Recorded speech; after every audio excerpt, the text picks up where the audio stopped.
Et la place de l'utopie dans le projet associatif, c'est important aussi ? Oui, c'est fondamental, parce qu'évidemment, ces politiques néolibérales risquent toujours d'écraser cette utopie originelle. Alors, peut-être au profit d'une utopie néolibérale, on pourrait en discuter, mais c'est une question très compliquée, parce qu'évidemment, tout dépend aussi il y a une grande diversité idéologique dans les associations. Toutes les associations ne sont pas anticapitalistes non plus, donc c'est même plutôt une minorité. Donc elles cherchent toutes effectivement à ménager des marges d'autonomie. C'est la grande question en fait. Comment conserver de l'autonomie. Des poches de résistance aussi. Hein. Exactement, c'est ça. Dans un contexte, alors je suis désolé, mais justement sur l'autonomie des associations, c'est quand même difficile de pas évoquer. Depuis 2015, depuis les attentats de 2015, il y a quand même une emprise de l'État qui revient, enfin qu'on avait oublié, qui remonte justement au 19e siècle. Mais je pense aux dissolutions d'associations par l'État qui n'ont jamais été aussi nombreuses. En fait, il y a une juriste. Alors donc.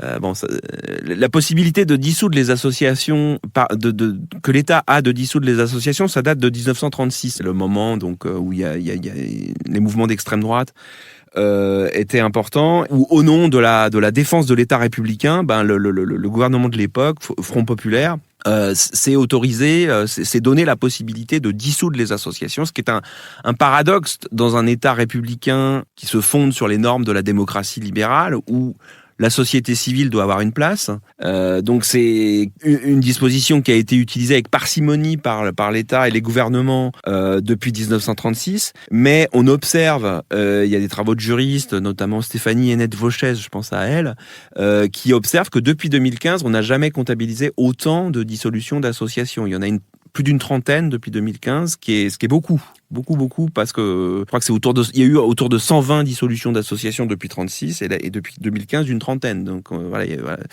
Bref. Et puis il y a la loi de 2021 dite séparatisme qui met en place le contrat d'engagement républicain avec la possibilité de supprimer une subvention à une association qui ne respecterait pas les valeurs de laïcité, les valeurs républicaines, etc. Puis il y a plusieurs affaires, notamment c'est important de l'évoquer, celle de Poitiers qui date d'il y a un an là, sur laquelle il y a eu un premier jugement. Donc c'est une affaire qui implique l'association Alternatiba, défense de l'environnement, qui a organisé donc un atelier de désobéissance civile dans le cadre d'un festival soutenu par la mairie de Poitiers d'ailleurs, qui est Europe Écologie Les Verts, c'est important de le dire. Et en fait, le préfet, donc qui représente l'État, a poursuivi Alternatiba Poitiers parce que ces ateliers de désobéissance civile, il les considérait comme un trouble à l'ordre public, enfin menaçait l'ordre public. Il y a eu un premier jugement du tribunal administratif de Poitiers. C'est important parce que c'est le premier jugement sur le contrat d'engagement républicain en fait. Donc il a invoqué justement ce contrat d'engagement républicain pour demander à la mairie de retirer la subvention, ce que la mairie a refusé. Mais le tribunal administratif de Poitiers a émis un premier jugement qui considère qu'il n'y a pas de trouble à l'ordre public. Alors bon, il y a eu appel. Donc il faut attendre ce que va dire le Conseil d'État, mais voilà, il y a donc c'est à tout ce contexte-là auquel je pensais, et contre lequel pas mal d'associations se mobilisent. Pendant longtemps, il y avait une grande libéralité de l'État vis-à-vis des associations, mais là, il y a un durcissement depuis quelques. Il y a un retour de l'autorité. Ouais, c'est ça. Qui est inquiétant d'ailleurs.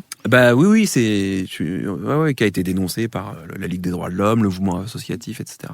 Mais sur lequel il faut être vigilant. Donc voilà, maintenir l'utopie associative dans ce contexte est encore plus difficile.